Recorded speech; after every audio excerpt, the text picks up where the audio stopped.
Prepare to be impressed, everyone, with our top story this evening. I've had the privilege of being impressed all day long. One, some giving from the McGoffin County High School, and we'll speak with some students at the heart of that story on tomorrow's program. Couldn't get them all edited in time for tonight's show. You'll be impressed tonight by the robotics team from the Harold Whitaker Middle School grand champions, and now their sights set on state and beyond. They've come a long way in a relatively short amount of time. Moment of history for the Louisa Police Department at the most recent Louisa City Council meeting. That was last night, and a host of other news and information. I've got that in your weather forecast as well, getting us closer to Christmas after these messages. Banking from home or on the go has never been easier and will forever be an important and necessary part of life. And Sagersville National has been and will always be at the forefront of meeting and exceeding your financial needs and giving you the safest and most worry-free online and mobile banking so you can worry about the important things, like what's for dinner. They're there when you need them at the main and branch locations of the Sagersville National Bank. There's just no denying it. Some things you crave all year long, but some of those things you crave even more when the leaves start to change and fall and there's a chill in the air. And our famous fresh-baked chicken pot pies are at the very top of that list. They're a warm, tasty, delicious snack or a meal in its own perfect little box at your Sagersville Lee's Famous Recipe. From Dustin, Megan, Michelle, Robin, Jessica, Keisha, and Diane, and myself, Jesse Rudd, owner and pharmacist at Parkway Pharmacy, we would like to wish you and your family a Merry Christmas and a Happy New Year. May God bless.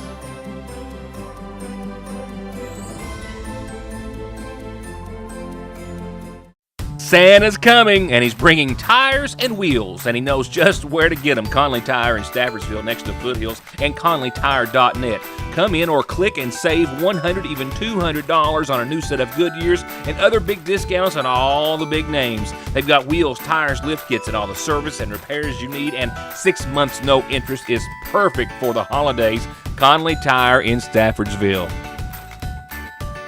It's no surprise the Christmas season has arrived at the Seasonal Shop. It is your one-stop shop for decor, gifts, apparel, and so much more. New arrivals hitting the floor every day in all areas of the store.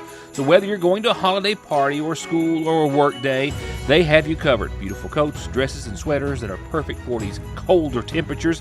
And they've got a large selection of fun Christmas shirts and sweatshirts and the accessories, of course, that you need to match. New Doodles by Rebecca Toppers are in stock with added bows for a little more custom look. And if it's gifts you're looking for, they have something for everyone. Kentucky Mountain coffees, festive mugs, and many sweet add-ons. And dips and cheese ball mixes make the perfect hostess or teacher gift. So come in soon and let the ladies at the shop help you check off your gift list. That's Fraser's Prater Drugs Seasonal Shop in downtown Sagersville. Just to let you know, to no surprise, perhaps the only surprise being that they didn't take it as high as what many thought they may. The Federal Reserve just earlier today raised their short-term interest rates by 0.5 percentage point. They've been doing so by 0.75 point for the last 4 or 5 times that they have done these increases here this year. This increase brings the Fed's benchmark policy rate, the federal funds rate as it's called, to between 4.25% and 4.5%. That's the highest it's been since around 2007, 2008. The Fed has been going up 0.75 point, 75 basis points, if you will, at every one of the last 4 meetings, and there were some who thought they may do so again this meeting. Them doing 0.5 percentage point, however, does not mean that they're going to stop. They actually are saying today with this announcement that officials see benchmark interest rates peaking maybe at 5.1% in the year of 2023, which is higher than the 4.5% they actually speculated just a couple of months ago. They also think that rates will fall back to 4.1% in the following year. We've got a way to go before that happens in 2024. There are also officials, a number of them, that see rates going higher than 5% next year, maybe as high as 5%. and a half. History in the making. During last night's Louisa City Council meeting, the new council and returning mayor sworn in, as was the first ever female police officer for the Louisa Police Department. I believe this is a historic moment, isn't it? It is. You raise your right hand.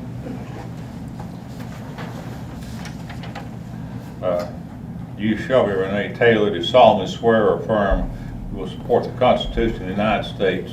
The Louisa Police Department welcoming its newest officer, Patrolman Shelby R. Taylor, a graduate, 2017, of the Lawrence County High School, a 2021 graduate of Eastern Kentucky University with a major in criminal justice and a minor in sociology and history.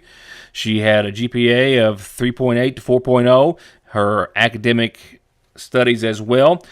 Earned her the recipient of the EKU College of Justice Dean's Award, the Certificate of Excellence. She is proficient in mixed martial arts, Brazilian Jiu-Jitsu, and Muay Thai, and the first female police officer for the city of Louisa. She'll be attending now the Department of Criminal Justice training for 20 weeks at the first of the new year. Patrolman Taylor is the daughter of Bruce and Pam Taylor of Louisa. Hope you got it.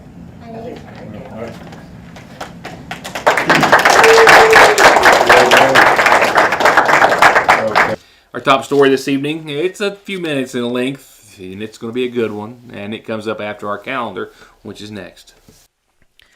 Looking for a little something special to do for someone else this holiday season? Well, I've got the answer for you. Tomorrow is Commodity Day at the McGoffin County Senior Citizen Center. 11 till 2:30, and you can come before and certainly be there during to help. They always desperately need as much help as possible. They never have enough, and it is always greatly appreciated. You got a little time to spare tomorrow, you can be there at the community center to help them, and that is 11:30 to 2:30. And the waiting list, by the way, if you're coming tomorrow, will start being served at 2:30. It's also Senior Commodity Day tomorrow for the Water into Wine Food Pantry over at the Lakefront Church of God, 9 to 11. It's also recertification time for the start of the new year. If you need help, call 349-6301. Another wonderful thing to do this holiday season that I cannot promote enough is give blood. This coming Monday is the next blood drive here in McGoffin County, and everyone gets a Happy Holidays shirt for doing so, and a wonderful feeling that you'll leave with as well. 1 to 5, Sagersville First Baptist Church, bloodcenter.org, kybloodcenter.org, or 800-775-2522 to make an appointment, which is preferred, but walk-ins are always welcome. Be sure you bring your photo ID. Monday, 1 to 5, Sagersville First Baptist Church on Dixie Avenue. And Candy Cane Lane, just probably one or two more reminders. I think everyone knows by now it is open every night, 4 to 10 at the Gardner Farm. So please stop by and please watch your step if you get out and take a little tour on foot, and be sure just to stay on the graveled roadway. And kids, remember, Santa's mailbox is at the end of the lane. If you're getting those letters in, you better get them in quick. And that window is about to close. And mine is always open, on the other hand, for calendar announcements, birthdays, and anniversaries, too. Just send them to me, and I'll certainly tell everyone about them. Moving on to funeral services. Services tomorrow morning at 11 will be held in honor of 42-year-old Christopher Wages of West Liberty. He passed away Saturday in Louisville, the son of the late Stephen Wages and Teresa Gullett, who survives. He's also survived by a daughter, Hannah Cantrell, sisters Natasha Cantrell and Jerry Harper, and 3 grandkids. Services again tomorrow morning at 11 from the Elk Creek Free Will Baptist Church. Visitation is there this evening. 77-year-old Patty Jean Cole of Sagersville passed away Tuesday at the Highlands Regional Medical Center.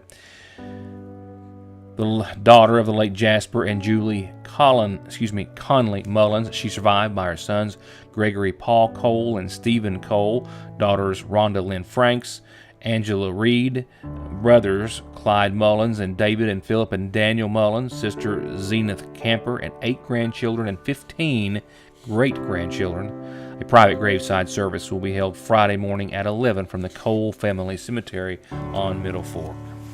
63-year-old Ann Breckenridge Thompson Taylor passed away Wednesday in Clark County. Among other things in her professional career, she was a member of the board of directors for the Sagersville National Bank.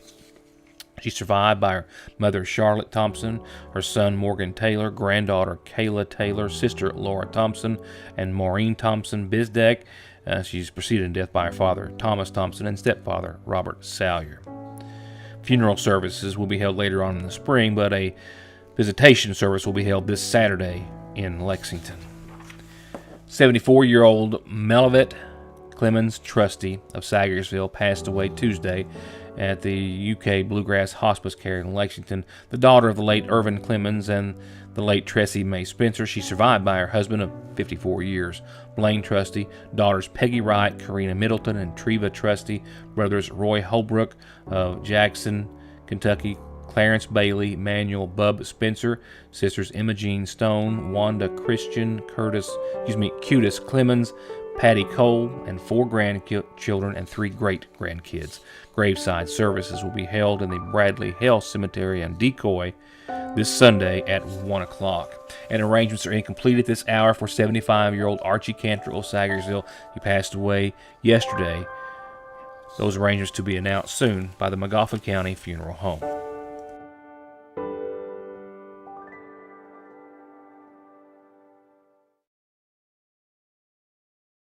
There where every day starts, it's made and it ends. From hitting the floor to hitting the road and back, your feet carry the day's duties. And if you're hurting from what might be a work or sports or stress-related fracture you don't even know about, diabetic, or that all too often heel pain that just won't go away, or any type of pain or discomfort or in need of wound care, come to where they care.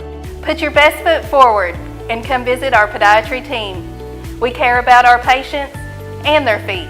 That's Dr. Cheney and her team at Hope Family Podiatry Center next to Hope Family Pediatrics on the Mountain Parkway.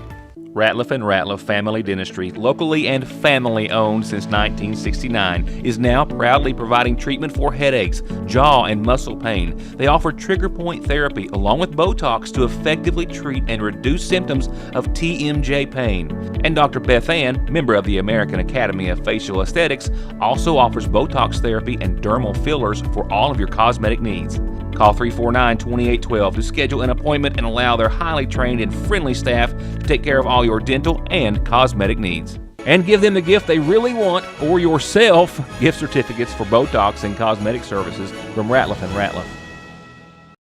The new Sagersville Loan Company at the branch location of the Sagersville National Bank is where you can get short-term loans from $50,000 to $15,000, often in less than an hour, any time of the year. But if you stop in any time before December the 29th and just simply register, you could be the one to win the $100 gift card given away on the 30th. Merry Christmas from the new Sagersville Loan Company. At Golden Law Office, our attorneys previously represented the nation's largest insurance and trucking companies, handling cases involving serious personal injury and death. We know their strategies, how they will defend the case, and what factors drive large settlements. The attorneys at Golden Law Office can use this inside knowledge to ensure your case is handled effectively and aggressively. Hiring Golden Law Office provides you with a strategic advantage. Call Golden Law Office today. The reassurance of getting your medications and over-the-counter needs at Sagersville's oldest and most trusted pharmacy, the convenience of curbside pickup and call-ahead service, and the fact that you can walk in, order to go, or sit down and get gourmet quality hot fudge brownies, nachos, shakes, coffees, hot dogs with homemade sauce, desserts, and more makes it more than your hometown Good Neighbor Pharmacy. It's a destination in downtown Sagersville, Fraser's Prater Drugstore. It doesn't get any sweeter than that. It's called the First Lego League, and it's a challenge that guides young people, not just across Kentucky or the United States, but around the world, through STEM learning and exploration to understand the basics of STEM and then apply their skills in an exciting competition while building habits of learning and confidence and teamworking skills. In all, the First Lego Challenge encompasses over 100 countries, and I think in the last short while they've had over 680,000 participants, some 3,700 events worldwide. and one was just held this weekend here in Eastern Kentucky. The Challenger Learning Center of Kentucky hosted the Lego Robotics Tournament at East Perry Elementary on Saturday. And with that, I give to you, in just a few moments, left to right, Luke Wireman, Aaron Oliver, Tiffany Hoskins, Colin Martin, and Mason Bailey, along with their coaches, who will tell us about just how incredibly talented and brilliant these students are and just how well they did. They brought home multiple awards, including Grand Champion. And that takes them to state. And they hope further than that. HWMS has had a robotics team for a few years. They actually started before COVID, and then COVID kind of hit and ruined everything for a few years. But it stemmed from gifted and talented. So we normally choose gifted and talented students who are interested in robotics, engineering, and public speaking, things of that nature. And then that's how we kind of built our robotics team. And this last year we actually had a team as well, but we didn't get to compete. COVID kind of had an effect on us, and then also we just really weren't prepared. It was my first year as coach, and our students weren't, we just didn't have the training that we needed, so we didn't get to compete, but we tried. And then this year I actually have Andrew Oliver, who is our second coach, and he has been such a wonderful addition. He kind of handles more of the robotics, the coding, and the missions and things like that, and I kind of handle more of the innovation project and the core values and other things. So together we have built this team, and they have surpassed what we could have ever even imagined they would do. In 3, 2, 1, go! All right, start at say 1. Hands it out, swing down, switch underneath. Now, got it. I think it's safe to say at this point that these are not the Legos you or I played with, or maybe, still do. Legos made into robots, tools, with the computer code that it takes to make them work, and for the competition, work fast and accurately in a variety of missions, as they're called. And even though they're grand champions, this team hasn't been together all that long to have come so far. We've been involved in it for a couple of months now. We've learned a lot so far, thanks to our coaches. We can't thank them enough for them just teaching us what we need to know to succeed. We have obviously excelled in this with our trophies and our winnings, of course. We got first place, and that is something that I'm very proud of, and everyone else is too. This specifically is our robot, Mac, and this is what we'd use to do the different missions on the board. We'd program it. It would come out, do some things. This is the board that we practiced on, and basically just ran all of our code. Specifically, this one right here, we'd have some code for this. Our robot would come up, it'd push this, and it would do that. That's one of the missions. Another one, it would push this and make this spin. That was another mission. And certain missions are worth different points, and we had to choose which missions we would want to do in the time limit, which would give us the most points, and I think we chose the perfect ones. With our missions, we were very strategic with our points and the missions that we had to carry on with it. We wanted the most points, and as you can tell, our strategy has clearly worked. So I think that's what we're going to be sticking to for a while. Action is hot and heavy right now. Fierce action. Back on the board is the squid. They got the ring turned around once, twice, 3 times. Oh, come on. Yes, good job. As for the qualifier for state that they just won, bringing home the grand champion crown as well, they had 2 minutes and 30 seconds to score as many points as possible. They had 3 runs to do it with, and the best score of them would be what would put the heroic Hornets on top of a total of 18 teams. During a robot competition, there would be 2 on this quarter circle over here, and then 2 on that one over there. And 2 would handle the missions over here, and then we would take the robot and it would go drive over there, and then they could handle all the missions over there. We could not pass anything back and forth or move sides. There are different attachments that we could add on and take off during the mission. This is one of the ones that we started off with. It would just go on kind of like this and pop in. This is one of them. And then for this we had to take a dinosaur over, so we took a different attachment. We would put it here,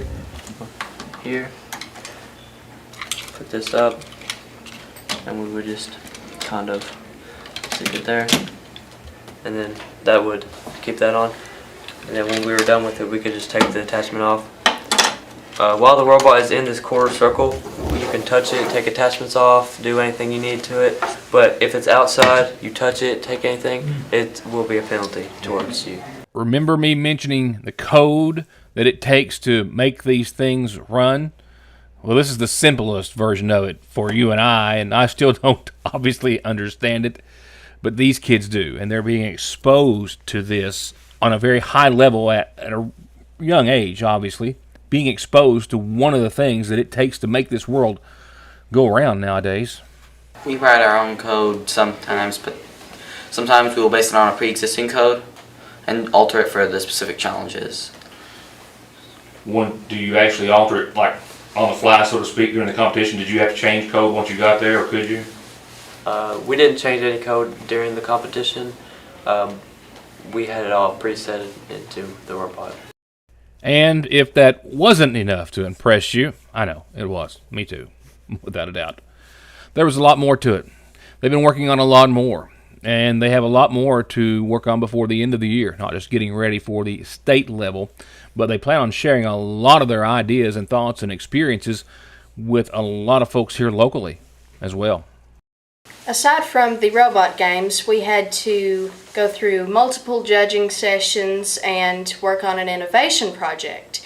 With that innovation project, we thought of many ideas on how we should use solar energy for solar panels on top of school buildings. Hopefully we can get that to the school board and approach them with that wonderful idea. And with that idea, we clearly made quite the statement. We've came home with multiple trophies and a lot of pride with us right now. And I just feel very proud over that. There's a lot of wonderful things that we've accomplished so far this year. We have many plans to visit elementary schools, show them robots, show them robotics, things like that. Reach out to more higher people, show them our innovation project, and hopefully get some opinions on it, and that will help us in the next competition. That next round of competition, as I said, that next round of competition will be when they go to state.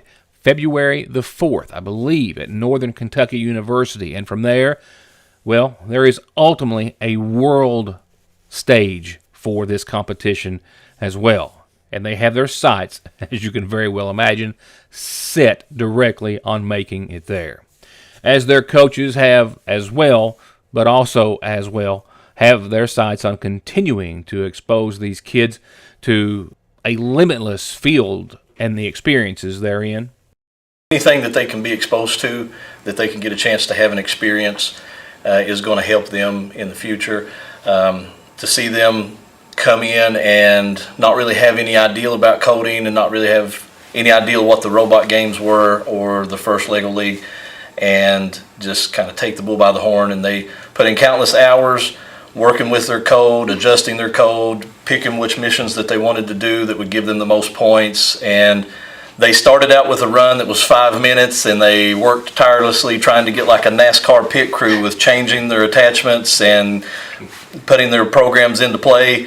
And they cut a few things and they got it down to the 2.5 minutes, and we couldn't be more proud of them. They make us look good. It was really all about them. If it wasn't for their effort that they put in, working on the code, working on their innovation project, then we wouldn't have come away so victorious.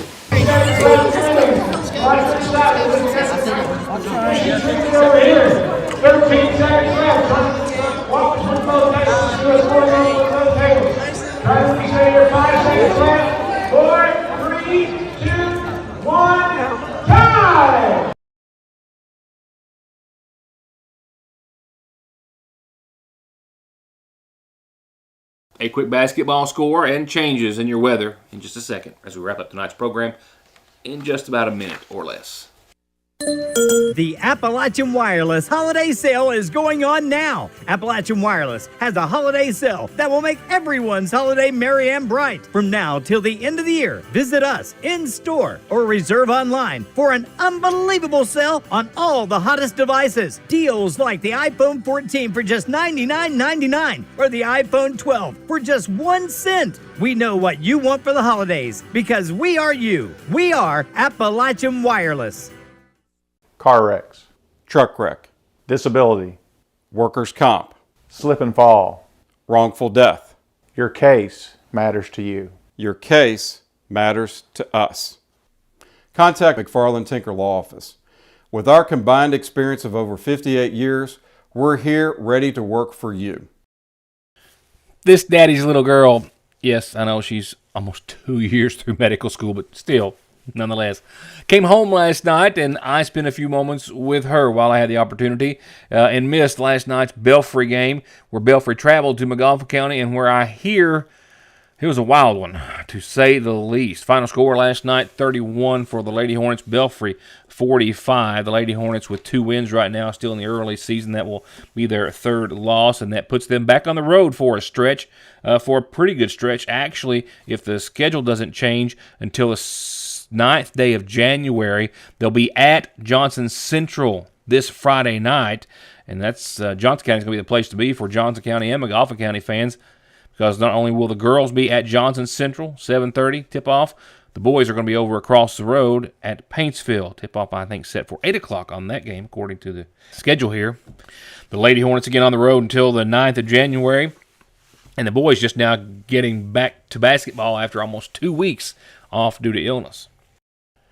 Now it's back to the rain we go. A bit of a break this afternoon, and short-lived, getting back into the thick of things, if you will. We are expected during the overnight to pick up another half to maybe 3/4 of an inch of rain as you see what's approaching and what's falling lightly over the offices here and studios of the Sayersville Independent and Your News Today right now, but to pick up to some moderate rainfall with that winds as well, gusting possibly up to 20-24 miles per hour tonight. So wet and windy, and it will stay that way for the next few hours. The good news is that after tonight, after we see those winds out of the southeast, and that, well, not just a chance, but a 100% sure thing of rain, we will see rain lingering into your Thursday, but only right now. Good news is an updated window, mainly before 9 o'clock tomorrow. So we will see skies after gradually become mostly sunny. It'll be a slow go to get there, but the rain should taper off by 9 or 10 in the morning. Right now, it looks as though winds will linger a little bit past that out of the west-southwest, anywhere from 5 to 16 miles per hour, and then still up to 5 miles per hour tomorrow evening. 53 degrees for your Thursday, and again, we will see a little sunshine after a wet start to your day. We will see those rains leave us, however, with colder air behind all of this and sunshine as well. Friday right now looks to be a bit on the breezy side with winds out of the west-southwest, 7 to 20, but partly sunny and 43 degrees for your Friday. And for your last weekend before that of the Christmas weekend, first half's going to be a cold one, but it's going to be dry. That's good news. 37, partly sunny. More clouds than not Saturday night, taking us into Sunday, where we have a chance of some flurries Sunday morning, but that's about it. Otherwise, mostly sunny and even colder at 34 degrees for the last half of your weekend. And a pretty consistent run thereafter for Monday through midweek of next week, 39, 41, 42. Lows in the low to mid-20s. A lot of sunshine, great to see, and a few clouds. Thereafter, getting into your Christmas weekend, will that cold air and that sunshine hold true? Still not going there yet. Still not going to do it. Maybe tomorrow we'll start to look a little farther down that Christmas forecast road.